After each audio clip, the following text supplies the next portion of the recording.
Om Tava Kathamritam Tapta Jeevanam Kavibhiritam Kalmashapaham Sravanamangalam Srimadatam Bhuvi Grananti Ye Bhurida Jana.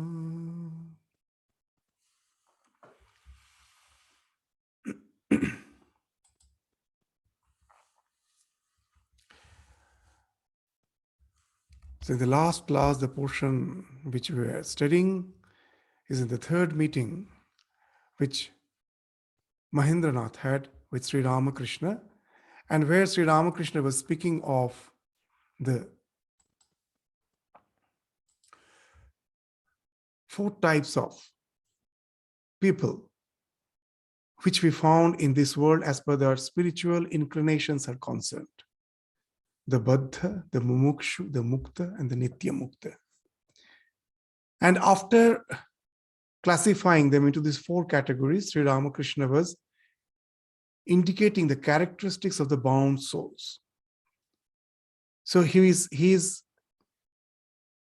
describing it in such a vivid fashion that we will find to a great extent as if we, all of us, the majority of the humankind, as if falls in that category. It is not to discourage us, but to make us aware of the state of our existence. Sri Ramakrishna is speaking those words. The words, let us just repeat, with which we ended our last class. The bound souls are tied to the world by the fetters of woman and gold. They are bound hand and foot, thinking that woman and gold will make them happy and give them security. They do not realize that it will lead them to annihilation. When a man thus bound to the world is about to die, his wife asks, "You are about to go, but what have you done for me?" Again, such is his attachment to the things of the world that when he sees the lamp burning brightly, he says, "Dim the light, too much oil is being used," and he's on the deathbed.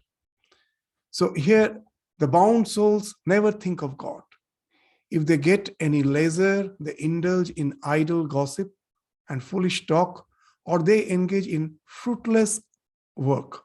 If you ask one of them the reason, he answers, "Oh, I cannot keep still, so I am making hedge." When time hangs heavy on their hands, they perhaps start playing cards. So as we were discussing from this, what Sri Ramakrishna says, there are as if some 5 traits which Sri Ramakrishna is pinpointing for those who are extremely bound to the sunset plane of existence. What are these? They're highly obsessed. The things which they think is going to make them happy, most of the time they don't realize actually they're slave to them. They cannot in any way get rid of them. Like bee, we all came to enjoy the honey, and at last we find our wings have got stuck in the honey. Those things start affecting our life, affecting our health, affecting our mental well-being, but we cannot get rid of them. It's just like any of the drug addiction. The one who is addict, he knows the addiction is the cause of his derangement, of his degeneration, of his disintegration. But he or she, though intellectually understands it, but he's so much obsessed by it that cannot leave it. The same thing happens with all our so-called worldly attachments. We get highly obsessed by them. They become the be-all and end-all of our existence. And then we behave as if never going to die. We are as if going to stay with all those things through eternity.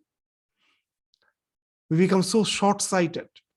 Obsession results in short-sightedness. We cannot have a broad vision. We are extremely myopic. The immediate pleasures of life is something which we are so lured by them that we forget that something much, much higher is waiting for us. If we can somehow delay those gratifications, get rid of those gratifications, we can have something much, much better that we never realize. This is, we believe that they are the be-all and end-all of our existence. And we become extremely self-centered, selfish, just as the Sri Ramakrishna is indicating. The husband is dying. It doesn't in any way bother the wife. She's bothered about that what he has left for him. So that's the thing which bothers her more. But speaks of extremely self-centeredness, selfishness, where we in no way bother for others. We become extremely egocentric. And that is what which results in all sorts of so-called sin. We say that the core of sin is I. Literally, it is true. S-I-N, sin, the core. The word I is between S and N. The core of sin is I. And its implication is also true. For all the so-called sin, papa, it is the ego. Ego is the cause, is the core of all. The more we are self-centered, the more we are doing something which is in no way ethical.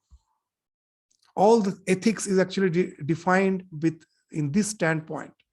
What is the standpoint of ethics? In 2 lines, in Sanskrit, it has been very nicely described. Paropakara punyaya papaya parapiranam.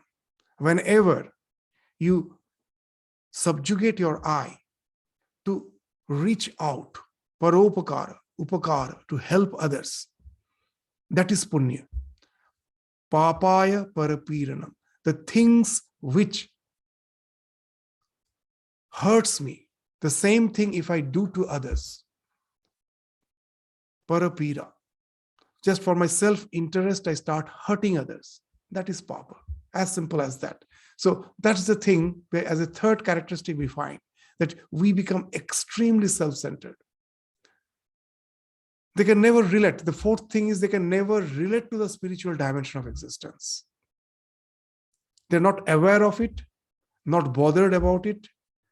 Though this life in no way gives them satisfaction, but they cling to it, thinking it to be the be-all and end-all of existence. They will never try. They never even give any importance. They never show any interest in their spiritual dimension of existence.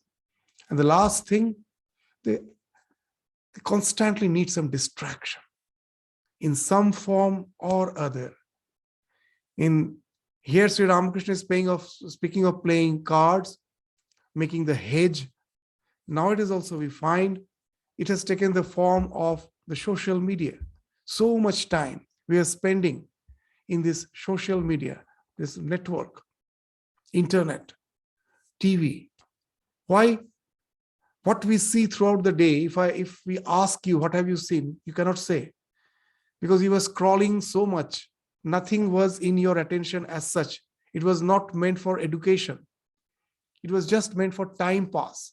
That's why we say the TV is an idiot box. It makes us an idiot. You will find that throughout the day we have passed our time by seeing so many things. But if you are asked that what actually you have seen, you can never describe. So many things. Yes, occasionally some 1 or 2 news or something maybe create a great impression. But most of the things we are just scrolling through for passing our time, which in no way creates any impression. That's why even in schools, in colleges, they say that it is detrimental. Why it is detrimental? If I am just scrolling through so many information, I'm supposed to be educated, but it never educates us that way. Because we will find that we are not focused. Just to pass our time, we are scrolling through so many things which in no way speaks of either concentration or to relate to some sublime things. It just becomes the passing of time. Just we go on scrolling. So that's how we pass our time. So that was what Sri Ramakrishna indicated. And these are the things with which we should relate our life to find out where we stand. It's not to discourage, just to find out, to be aware. In spiritual journey, the biggest thing is introspection. Constantly we have to introspect, be vigilant. Where are we? Otherwise, all these transgressions comes very slowly. Sometimes we are not aware. Sri Ramakrishna once visited the Fort William in Calcutta. The Fort William, it used to be the army cantonment of British. So now when Sri Ramakrishna visited for the first time, from the main road, he walked down the cantonment, the Fort William. When he reached Fort William, he looked behind and he saw that the road from which he has started walking is quite high. The road was a gradual slope, which he never realized. After reaching, he found to what a great, this slope that was, that he has actually came down quite a bit, quite a big height he has came down in the process of walking. And Sri Ramakrishna, the master of examples, immediately said, in our spiritual life, if we are not aware, that's what happened. We think we are moving on, but actually we are gradually sliding down. And when we look back at retrospect after a long time, and then we realize that what has happened, what a big fall I have, which I was not at all aware of. It happened so gradually. So that's why Sri Ramakrishna, whenever he's speaking of all those things, it's not to discourage, just to make us aware where we stand. So now let us proceed to what he's saying next. So there was a deep silence in the room. The deep silence speaks of everyone's introspection. It makes everyone sincere, serious.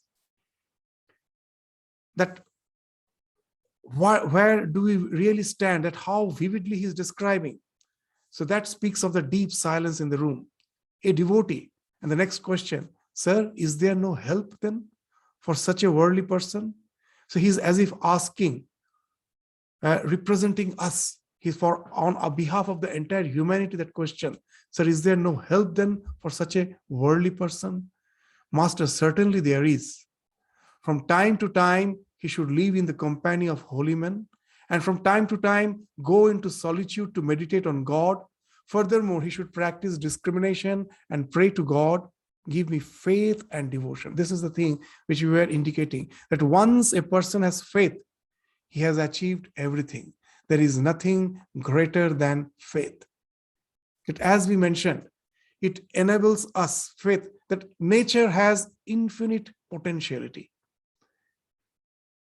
It is a faith which is required. What happens, all our preconceived notions are the blockages, which doesn't allow us to get empowered by all the potentialities which the nature already has.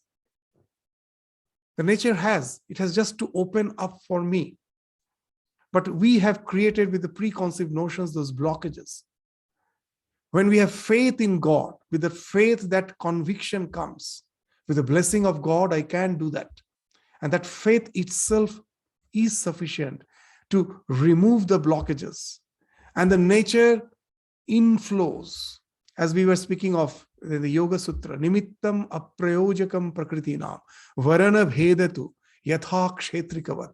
Just the way the farmer removes the blockage which doesn't allow the river water to come to his field. There's a dam, and that doesn't allow the water to come through to the field. What the farmer has to do, he doesn't have to bring water with a lot of endeavor. He just have to make a small hole in the dam, and the water will just come and infill his field. The work is done. So like the river, the nature is having all sorts of infinite potentiality. The faith removes the blockage, and then the God's power finds expression through our life. We will find that in no time, a overhauling of your personality is happening. The stupendous change is happening. Stupendous transformation is happening in your life if we have faith. So this is the thing which Sri Ramakrishna is indicating. So if a man has faith in God, then even if he has committed the most heinous sins, such as killing a cow, a Brahmin, or a woman, he will certainly be saved through his faith.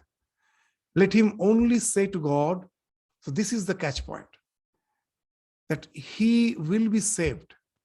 But what is the catch point here? Oh Lord, I will not repeat such an action, and he need not be afraid of anything. So if you have the real faith in this redeeming power of the Lord, that he can save you, in the saving power, the Lord as the Savior, if you have the belief in that he can redeem you, then the question of repeating the same thing never happens. If you're repeating the same thing, it speaks that there's no question, there is no faith. And that's the thing which we find is being asserted in the Bhagavad Gita, that apichet sudurachara, even if a person who is extremely evil-minded, bhajate mam ananya bhak, if he worships me, praise me with unswerving devotion, ananya bhak means unswerving, that I know that only Lord can save me, no one else. I hold on to him steadfastly. I never resort for help to any other worldly means. That yes, I am in such a situation, oh Lord, you alone can save me. I have that faith. That in Bhagavad Gita we find what Krishna is saying, sadhu reva samantavya, samyak vyavasito hisa, that know it for certain that he is a holy man, whatever he has done. Once he have that resolution that, oh Lord, forgive me, I won't do it again, save me. If he has real faith, the question of the repetition never comes. He has taken the correct resolution. So the proof of real faith is in the transformation.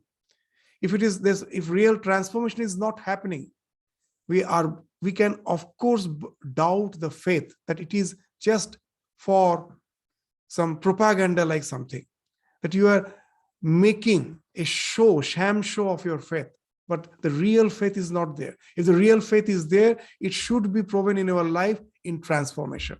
If we are doing the same thing again and again, it speaks that our faith is just a sham show. We are not genuine. If those who are genuine, in the history of spirituality, we will find immediately the redeeming power of the Lord walks. In the Christian history, we will find there are lots of saints who had a past which was not very glorious. St. Francis of Assisi is one of the best examples. And see the huge transformation, the moment that faith dawns. In the life of Chaitanya Mahaprabhu, you see the Jagai Madhai, the two Raffains, they were drunkards. They never had any faith in God, and they made it sure that if anyone repeats the name of God, they're going to harass them.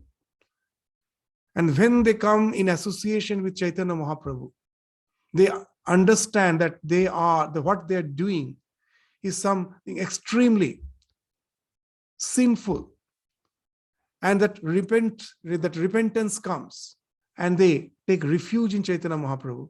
We find immediately these two persons have changed. From a drunkard, they become an ardent devotee. Once they become such a devotee that they were respected for their devotion. Story of Girish Ghosh in the life of Ramakrishna, that he himself, seeing that so much change in his life, he was a poet. He used to say in his later life that I never had that belief. I never even could imagine that there will be such a huge transformation. that Ramakrishna's redeeming power, such a conviction I have now by seeing my own life. So jokingly, he was a poet, jokingly he used to say that if I knew that there is someone to redeem me, I would have committed more sins previously, because now I find that total life has transformed. So that's the way he's saying, means whatever sin you have committed, if you have faith in the Lord, he can transform your life in one go. As Sri Ramakrishna, to Girish only he told once, when Girish was in the process of transformation, Sri Ramakrishna, he went to Sri Ramakrishna and was tormented by his own life. He told, is there not going to be any change in me? The words of Ramakrishna was very assertive. He told, you fool, do you think an ordinary snake has bitten you, and water snake? You have been bitten by a cobra. Now you can run anywhere you want. You can go to the top of the mountain just to escape the repeated bite from the snake. You will say, let me run away. Let me go to the top of the mountain. Let me go to the deep, in the river bed, in the ocean bed, wherever you may go. The poison has already entered. It is going to act on you. You are going to die. So that's the idea which Sri Ramakrishna implanted in Girish's mind. And Girish really found that that's the thing which happened through his life. There was a huge transformation. So that speaks of faith. In the Buddha's life, the story of Angulimala. Angulimala used to cut the fingers of the passerby, will kill him, cut the fingers of the passerby. That's why his name was Anguli. Anguli means finger. Mala means garland. And with those fingers, he used to make a garland. Such a cruel fellow he was. And whenever he was in certain locality, suddenly the entire locality will become totally, all the people will be in their house. The roads will be all empty. No one will be out, always scared that Angulimala is somewhere in this premises, somewhere in this village. If he sees anyone, he's going to kill him. And Buddha went out for begging one day. And when Buddha knocked the door for begging, immediately the person told, sir, you most probably don't know that Angulimala is roaming around here in this village. Please don't go for begging anymore. You go back to your hermitage. Buddha told, you need not worry. He continued with his same calm pace as he used to walk, very calmly, he used to walk with full mindfulness. That was something to look, means just to observe. It was such a royal gait. Very slowly, he will just be moving from door to door for begging. And suddenly he heard someone is just following him. Buddha never even turned back. Then he heard the voice, stop. The story is wonderful. Buddha immediately replied, I have stopped long back. It is you who should stop. Now Angulimala was really confused. Well, how come? It is you who are walking. Then Buddha turned around and told that many, many lives back, I have stopped non-violence. I have never done himsa to any being. I have stopped long back. It is you who have to stop. And somehow that presence immediately changed the Angulimala's mind. They come near. He comes near Buddha, takes refuge in him. Buddha accepts him as a monk. He starts living the life of a Buddhist monk in such an ideal way, without any transgressions, that he started to be revered among that monastic community. But one day when he went out for begging, the villagers recognized him. They just beat him. They were beating him. They were so mercilessly. But he was a man of tremendous strength. He could have easily defended himself. He never defended. When he was totally bleeding, some other Buddhist monk came. They got the news that he was beaten by the villagers. They came. His last desire was wonderful. There was no resentment. He told, somehow you take me, carry me before I pass away, before I die. in the presence of Buddha. I just want to see Buddha and die. So such is a transformation. So this is a story we find in the spiritual history. And that's what Sri Ramakrishna is indicating. That I am not going to repeat such an action. If you have understood that what you have done was not ethical, was something, it was a heinous sin, we need not be afraid. That you should have the faith in the Lord, as Swami Vivekananda used to say. Do you know who is an avatara? In his last days in Belur Math, to the novices he was addressing, he asked this question. So all the novices were just quiet. They never knew what to answer. And then Swami Vivekananda himself answered. You know that the one who can change the writings in your forehead, there's a belief that our destiny is written in our forehead. And he told that avatara is a kapala mochana, the one who can erase what is written there, and he can write a new script. And that's the thing we should have faith upon, that the Lord has that redeeming power. If I have understood that I have done something wrong, let the dead bury the dead. Those cannot be changed. Let the past be past. I did not go on repenting on that. If you are in dark room, Sri Ramakrishna in some other place in the gospel have mentioned, if you are in a dark room, if you just go on crying, oh, it is dark, it is dark, it is not going to get lighted. You somehow have to strike the match. And immediately, the moment you strike the match, immediately the darkness vanish. That as that place was dark for probably from years together, it doesn't mean it will take another, some 10 or 15 years to get lighted. The moment you strike the match, immediately it gets lighted.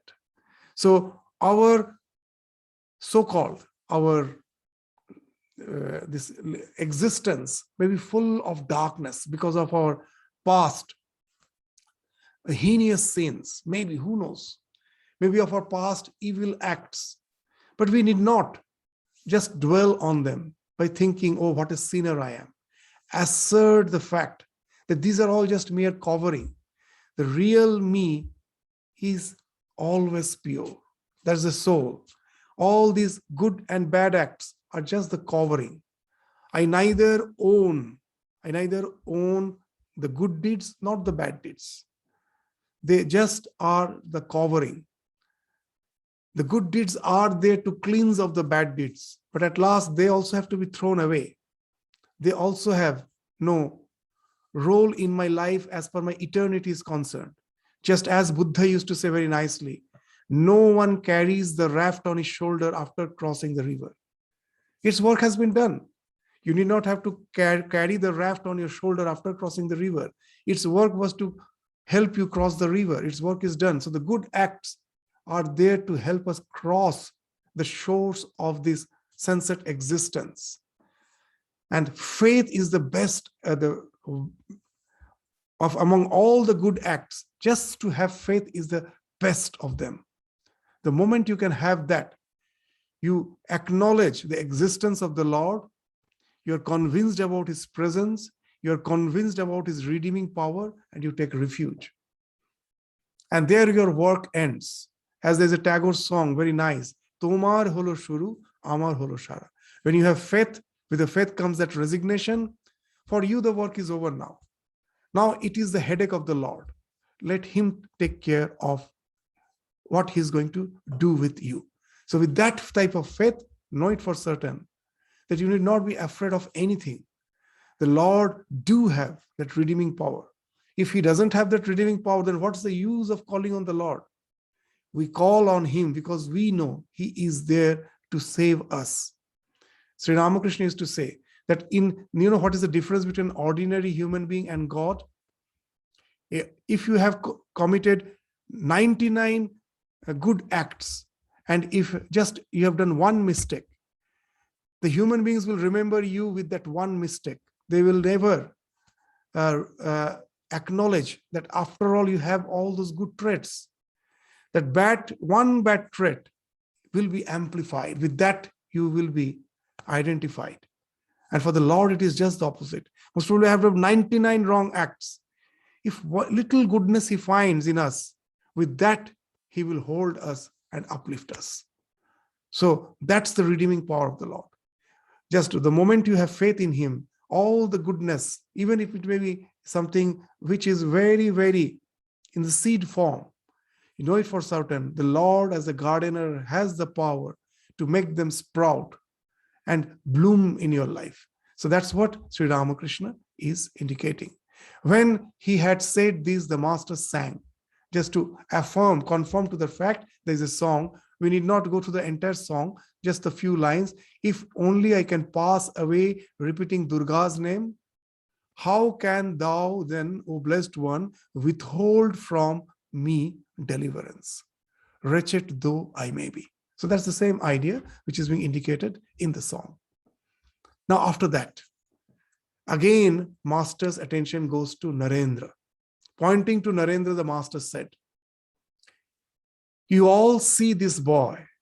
He behaves that way here.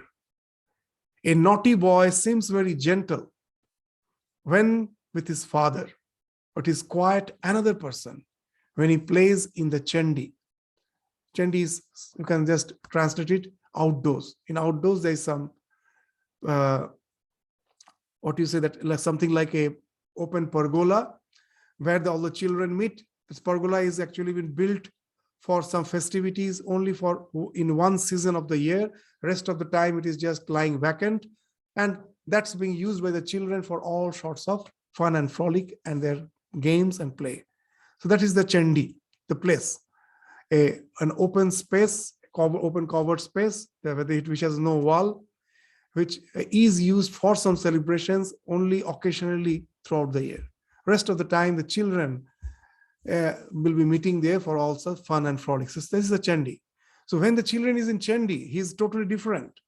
You cannot recognize him when he's sitting by his father, very calm and quiet, well behaved. So seeing the Naren, very docile, a young boy who is going to college, he's a graduate student, looks just like any other young boy. So Ramakrishna is indicating, don't think him to be an ordinary.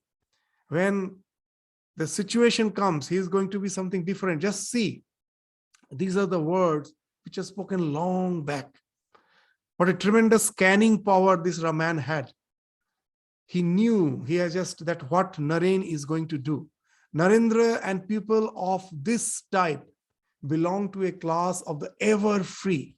That previously he was speaking of that ever free. Now he's giving an example showing that he's an ever free. They're never entangled in the world. When they grow a little older, they feel the awakening of inner consciousness and go directly towards God. They come to the world only to teach others. They never care for anything of the world. They are never attached to woman and gold. So here we find the Nitya Siddha, which he was speaking a few minutes back. Ramakrishna is now giving an example. They're just showing that here is the Naren. He could as if scan the core of being and identify these young ones. It's a very interesting thing. It so happened that in presence of Ramakrishna, some other young person, young boy, will get temporary some inspiration. But most probably the general trend is towards world. They're worldly minded. But being in presence of Ramakrishna, suddenly there will be some show of devotion, some effervescence of devotion, flow of this devotion starts flowing through them. And Ramakrishna would easily understand. He will say a very interesting thing, that it is just like an elephant which has got down a small shallow a pond. Not even just a small shallow pond. It has entered, elephant has entered, and what happens? There's a huge splashing. The water splashes out. But Naren is not like small pond. He's like a huge reservoir. What to speak of one elephant? Even 10 elephant enters there, you see no visible change. So that's the thing which Sri Ramakrishna is saying, that it's he could as if scan the core of one's being. That Naren generally doesn't show any emotion. He seems to be very quiet. The others are having a lot of expression of devotion. He doesn't have, but he have understood that he actually holds tremendous power. That's why he's indicating that he may appear to be very calm and gentle, but know it for certain, he has tremendous strength. Even Naren himself never realized. In front of others, one day Ramakrishna told that the Keshav Chandra Sen, the very famous person in those days, the founder of Brahmo Samaj, not founder, the big leader of Brahmo Samaj, the entire Brahmo Samaj, the entire Brahmo movement got enlivened because of Keshav, though it was found by Devendranath Tagore. But the movement really got strength because of in the leadership of Keshav Chandra Sen. He was a well-renowned figure. See, and this Naren was just a college-going student, now and then visiting Ramakrishna. Seeing Narendranath in front of all devotees, one day he told that what all powers you see in Keshav, Naren has 18 such powers. You multiply it by 18, 1 into 18. If Keshav is 1 into 18, that much power Naren has. Naren felt highly embarrassed. When all devotees left, Naren almost reprimanded Ramakrishna that I understand you have a little love for me, but is this the way you speak in front of others? What others will think? That you're comparing me like an insignificant person with Keshav. So Keshav was that famous. And Ramakrishna is simply answering, what can I do? That's what mother is showing me. Mother has shown me that you do. So that's the reply which Ramakrishna is giving. And we find that what Ramakrishna is speaking, that has in a very near future, it has proven to be true. That what a tremendous upheaval in the spiritual world he brought. The Hinduism, there was no representative of Hinduism in the Hindu Parliament of Religion. Now, we all know that Hinduism is a world religion. It will be no exaggeration to say that Swami Vivekananda introduced to the world for the first time Hinduism as the world religion. It was considered as a bundle of superstitions where the mother will sacrifice her child to the crocodile.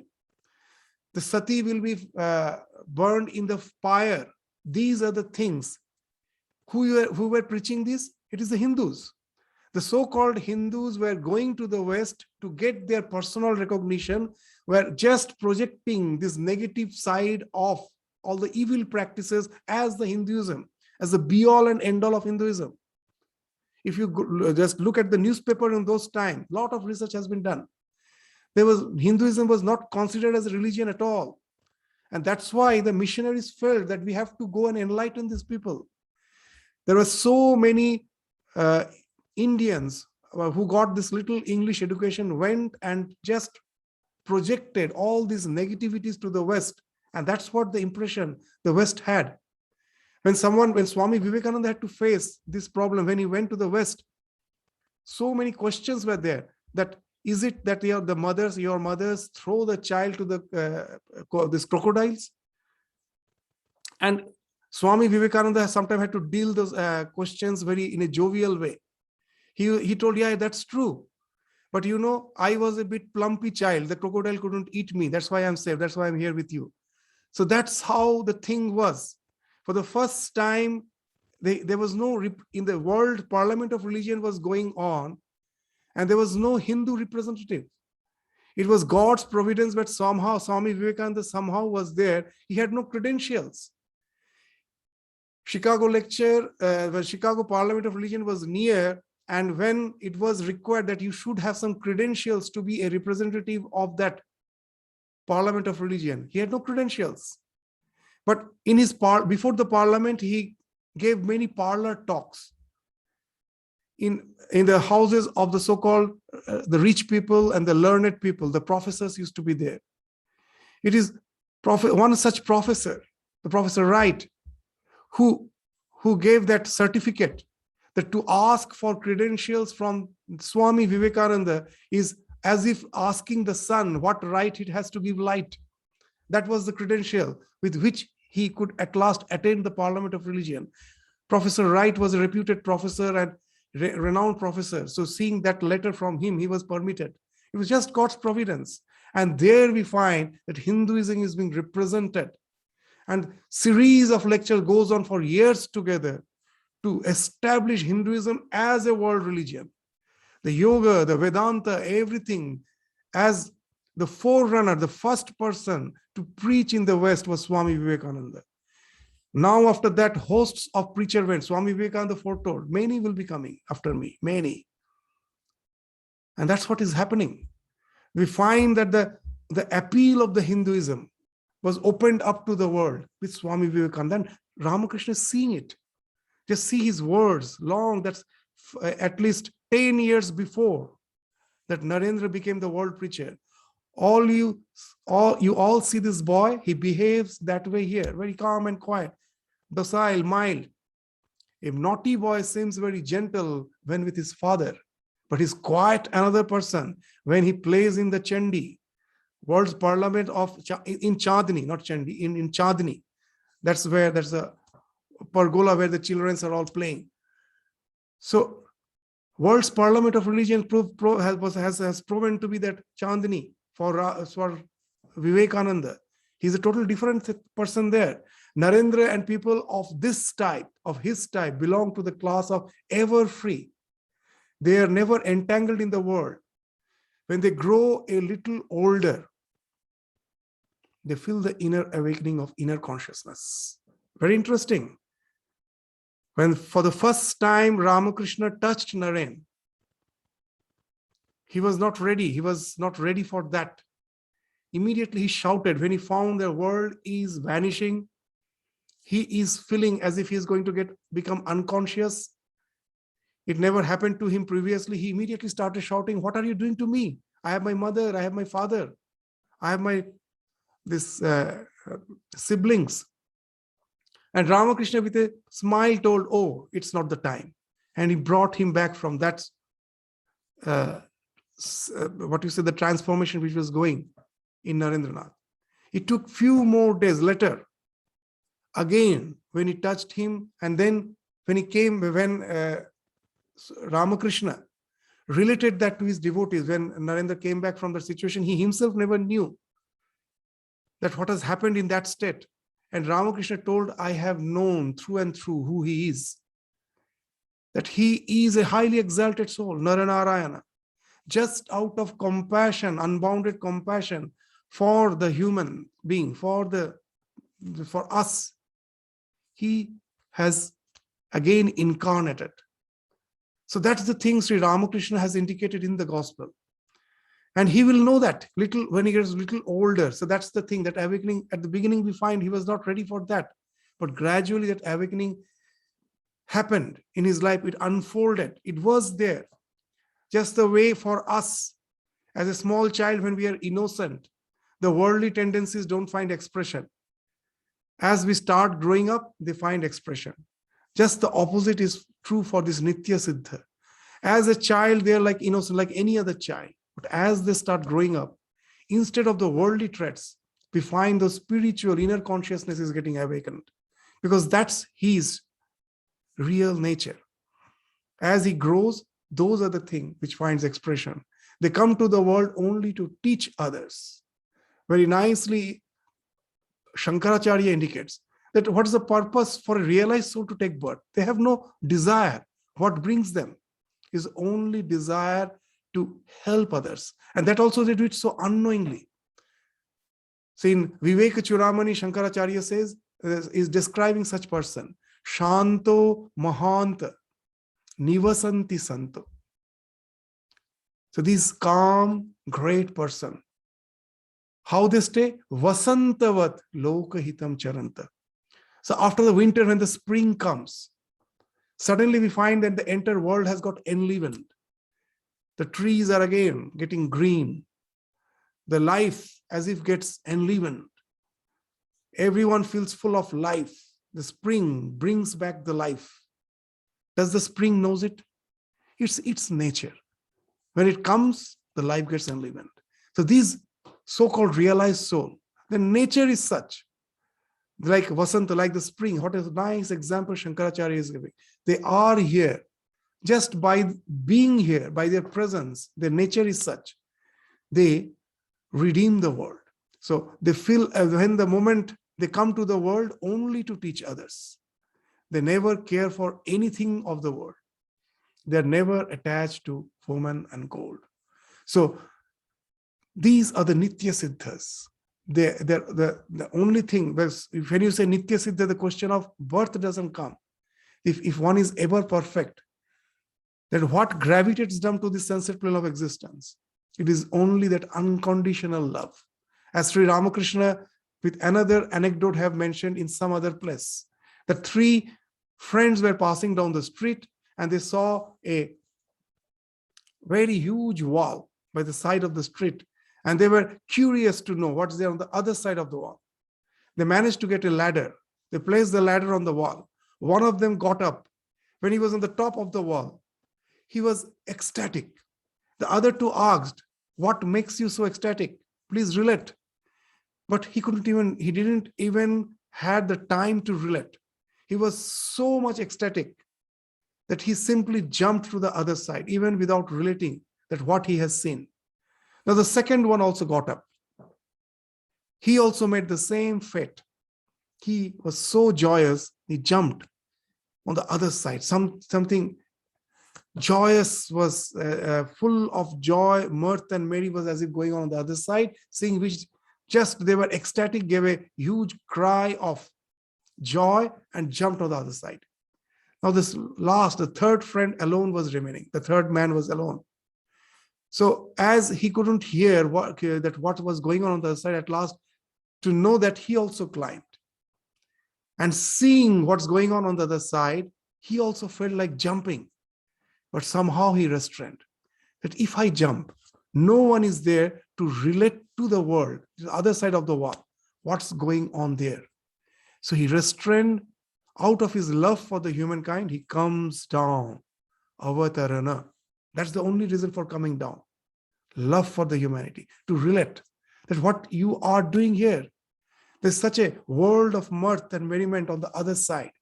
To make the people aware of that, they come down. They have no as such attachment for the so-called worldly sensate pleasures of life, which finds expression in the form of woman and gold.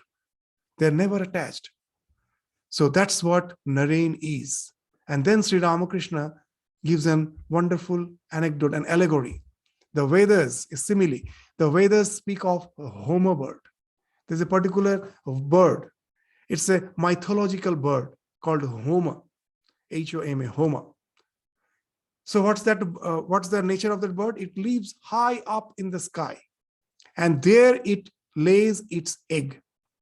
As soon as the egg is laid, it begins to fall. But it is so high up that it continues to fall for many days.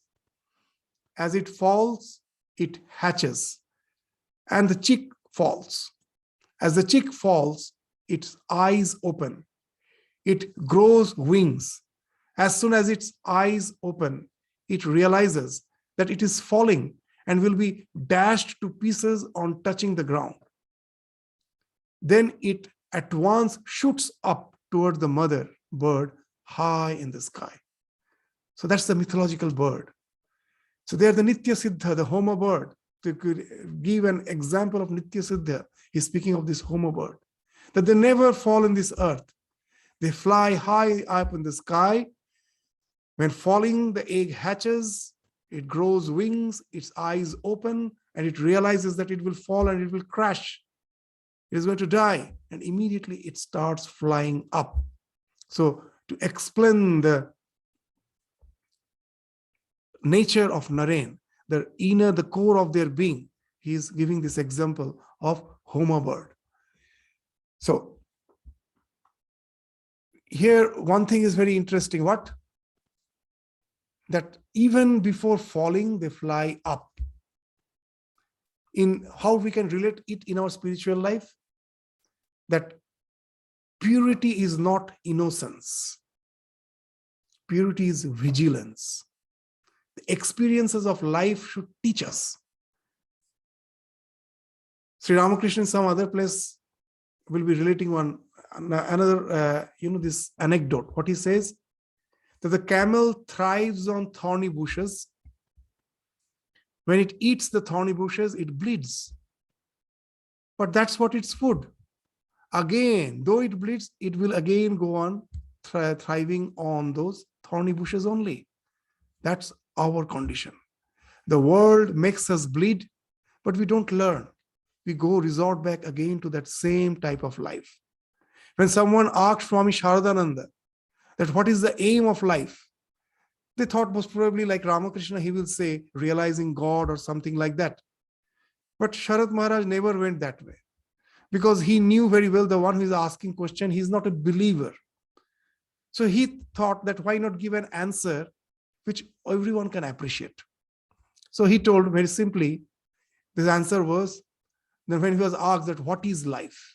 What is life? So his answer was, it is a chain of experiences. What a wonderful answer. In one line, you can never get a better answer than that. The more we grow old and we look back at the retrospect to our life, that's what life is. Whether we will it not, whether we will or not, we are going through lots of experiences, good or bad. We plan our life, man proposes, but at last we find God disposes. How the life takes its course, we have almost no hand over it. We are going through so many experiences. And now this man asked, what you said is something really wonderful. I appreciate it.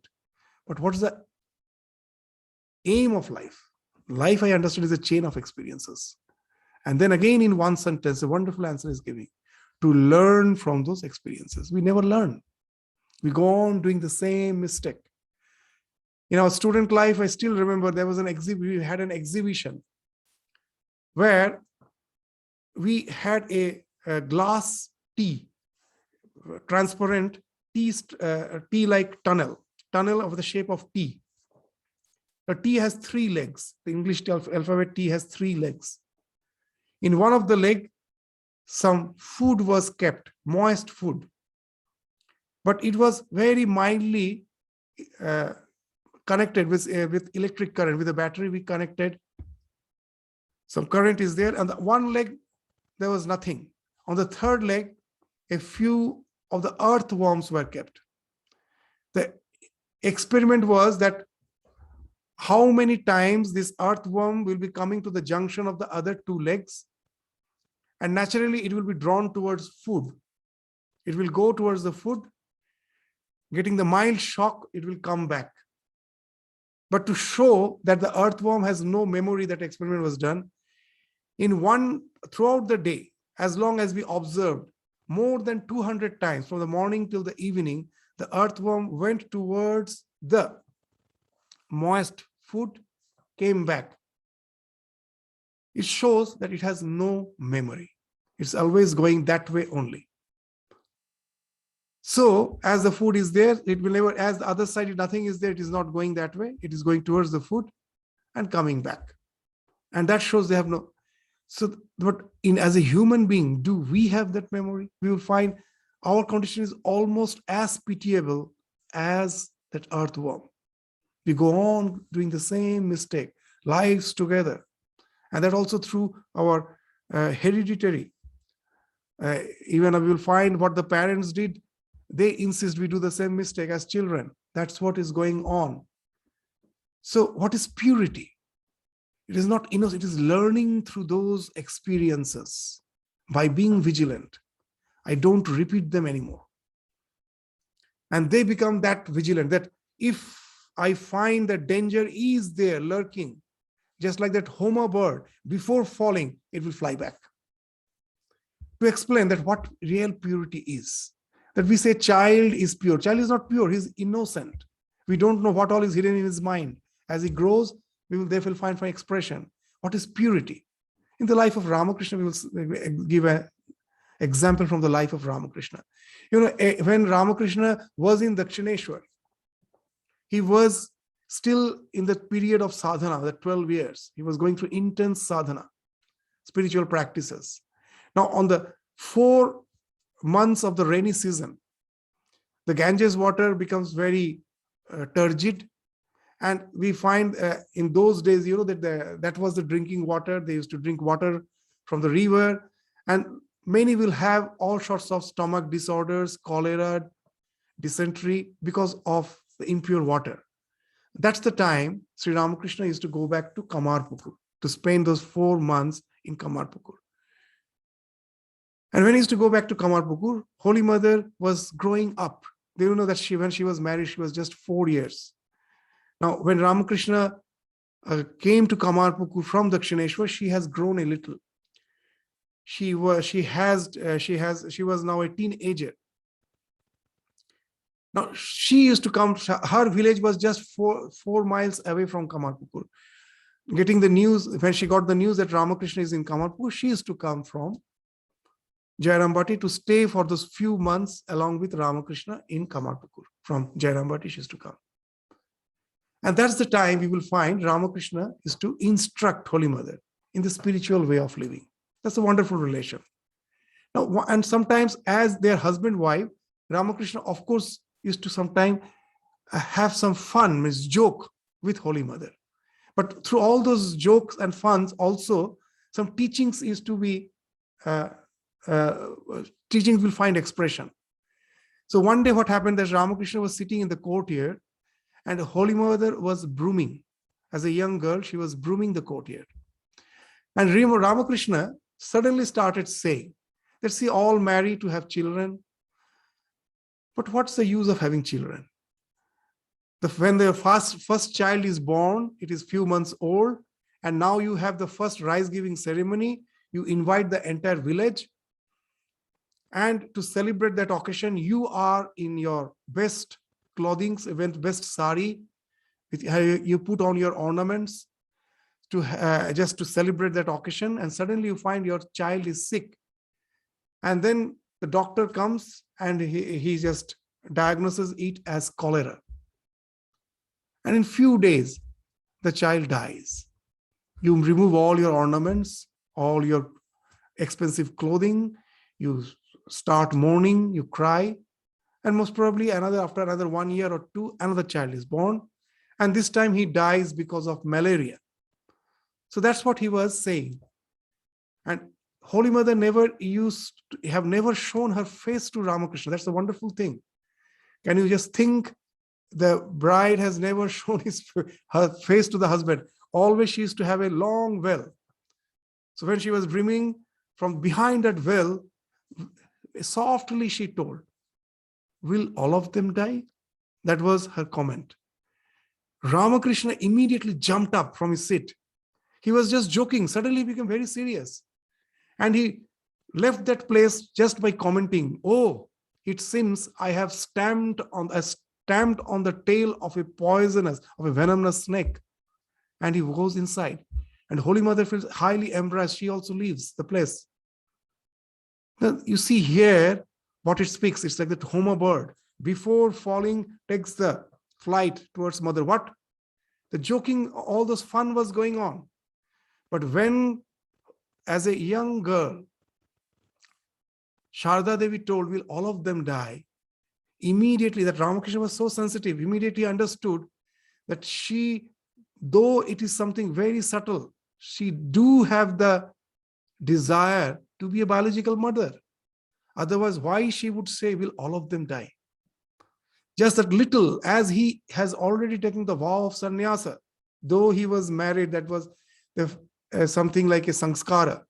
But it was almost decided that he's going to lead the life of a renunciate.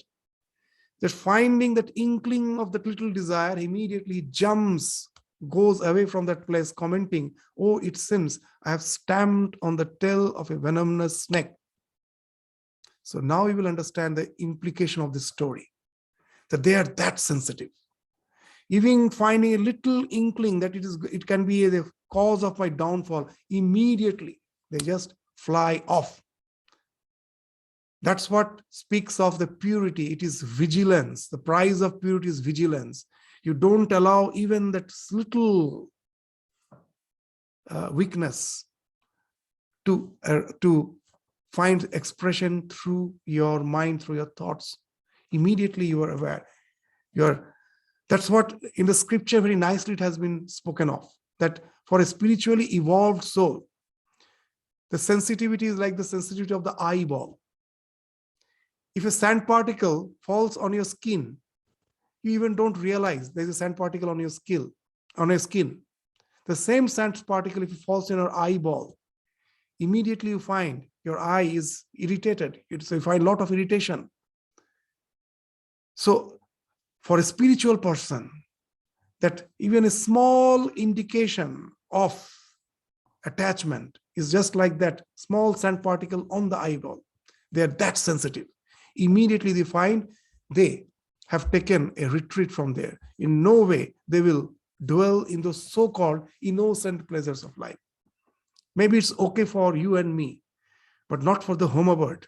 They immediately take. So this story, small story, just see. That's why we told, when we read the gospel, the words are simple, but at the same time, they're very profound. Sometimes we miss the point. Just when relating to the story, we think, oh, it's a story only of Narendranath. No, it actually speaks for all of us that in spiritual life, if we have to pay the price for it, the price is vigilance. We have to be that vigilant if we really want to progress in spiritual life. The Vedas speak of the homo bird. It lives high up in the sky, and there it lays its egg. As soon as the egg is laid, it begins to fall, but it is so high up that it continues to fall for many days. As it falls, it hatches and the chick falls. As the chick falls, its eyes open. It grows wings. As soon as its eye open, it realizes that it is falling and will be dashed to pieces on touching the earth. Then it at once shoots up towards the mother bird high in the sky. So that's what Sri Ramakrishna says. We will continue with our discussion again in the next class. Sri Ramakrishna's discussion goes on. We will continue with it again in the next class. With this, we stop our discussion today. Thank you all. Namaskar.